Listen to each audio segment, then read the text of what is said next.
Okay, hi, I'm Joker. This is Harley, my wife. Hi. We've been out here for like 2 years now, and like, you know, one of the things that's getting exhausting is the nice people of Charlotte. At one time when we were in Tent City, you know, it asked the city to go ahead and help us and do something about the situation. So the city's answer was they put us in hotels for a couple months, and then when we came back out on the streets, now the deal is if we're seen, they come and they bulldoze our campsites, and they take our tents, and they take our bedding, and they take everything from us. And you know, it's hot out here, and it's exhausting to run around all day, and like you're constantly, you got to find a new camp, and you got to restart over from zero. We've been bulldozed 9 times, people. 9 times. We've had everything taken, our tent, our bedding, everything started over with clothes on our back, and that's it. And you know, to find cold water and things like that in this city is very hard. Like, you know, you can get water, sure, like piping hot water in the middle of the heat, like, you know, doesn't seem to do you justice. And like, you know, not enough places handing out ice and things like that. You know, we're sitting here with the Watchmen right now. Thank God for these guys. I got shoes on my feet that don't, like, you know, this is the type of stuff we run into out here all the time. We walk so many miles a day. You know, my wife and I probably walk 10 to 15 miles a day, trying to, you know, just acquire what we need for the day to survive. You know, it leaves you very little time to do anything else other than survive. You know, that's something that a consideration that like people out here, you know, like I know there's ways to get like with these companies on like these scooters and things, they give away certain time and stuff like that, but like they're pretty strict on like you gotta have this letter or that letter, and you know, it's kind of hard to get all that sent to you and acquired in a tent.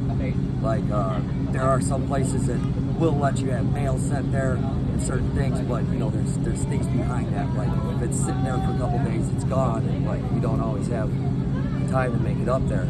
You know, they don't mail back debit cards and food stamp cards if they know that it's in there. But other than that, everything else, you got 1 week from when it's sent.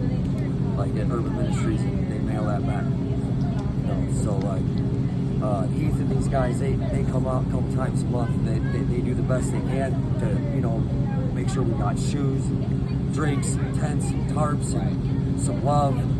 You know, some actual kindness. You know, anything these guys to help us, that would be great. You know, everybody's struggling right now with COVID and all that. You know, but just remember, like, I remember too, even though I'm out here, there's people less fortunate than me.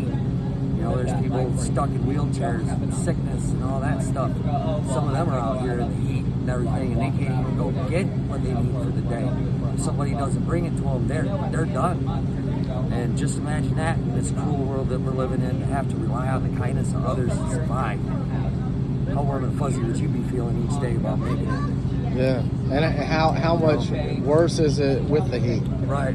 Yeah, it's way worse with the heat right now. You guys having a lot of floods or mosquitoes? Yeah, heat exhaustion. All the above. Yeah. And run around all loopy, can't think, can't see straight. You know, from the heat exhaustion. And yeah, the bugs are bad this year. The rains, when it's came, you know, it's not been a light rain. Yeah, so no, you get flooding. Your tent gets wet, your stuff gets wet, you get wet. It's hard to get things dry. That's on top of everything else. So yeah, so then you know, and that becomes its own struggle in itself too. And sometimes you just gotta force yourself up, like, because it just wears you down, and like it starts making you sick. You can't, like, I don't know, never ending story. The Swamp of Sorrows. Like, you just gotta make sure that you don't get stuck in that Swamp of Sorrows. Yeah. Don't forget to get up and try. Appreciate you, buddy. Thanks, man. Appreciate you.